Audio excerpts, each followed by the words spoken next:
আসসালামু আলাইকুম রহমতুল্লাহি ওবরাকাতু। প্রিয় ভিউয়ার্স, যারা আমার এই ভিডিওটি দেশ এবং দেশের বাইরে থেকে দেখছেন, সকলকে জানাচ্ছি আন্তরিক শুভেচ্ছা এবং অভিনন্দন।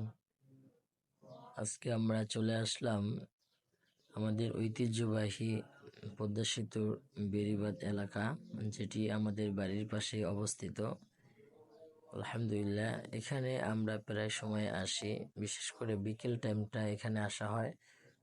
সারাদিনের ক্লান্তি এখানে আসলে যেন দূর হয়ে যায়, কারণ এখানে আমরা ন্যাচারাল এয়ার, যেটা প্রাকৃতিক যে বাতাস, সেটা এখানে পাওয়া যায়, আবহাওয়াটা পাওয়া যায়।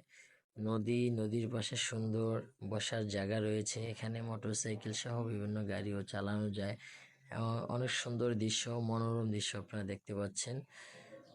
এখানে আগে তো দেখতাম আমাদের নদীর পাড় দিয়ে মাঠ ছিল। এই মাঠে যখন আমাদের ধান উঠতো, কৃষকরা তখন এখানে ধান মাড়াই করতো ওই মাঠে। এখন যেহেতু আর মাঠ নাই, পদ্মা সেতুর বেড়িবাঁধ হয়ে গেছে, তারা এই জায়গাগুলা নিয়ে গেছে। তা এখন আমাদের যারা কৃষক ভাইয়েরা আছেন, যারা আমাদের এলাকায় ধান চাষ করেন, ওনারা এখানেই তারা মাঠ বানিয়ে, তারা দেখতে পাচ্ছেন আপনারা সুবিশাল এই যে এখানে যে খেয়ার, সেই খেয়ারের এখানে পালা দিয়ে রাখছে এবং মানুষজন ধান নিয়ে কাজ করছে। আলহামদুলিল্লাহ, অনেক সুন্দর দৃশ্য। এখানে শুধু আমাদের এলাকার মানুষজন এরকমই নয়, এখানে বিকেল হলে অনেক মানুষ ঘুরতে আসে।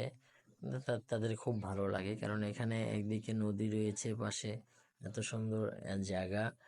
তো শুধু আমাদের এলাকার মানুষ নয়, এলাকার মানুষের বাহিরেও অনেক মানুষ এখানে ঘুরতে আসে। বিশেষ করে ঈদের সময় তো এখানে একেবারেই, হ্যাঁ, অনেক মানুষ হয়।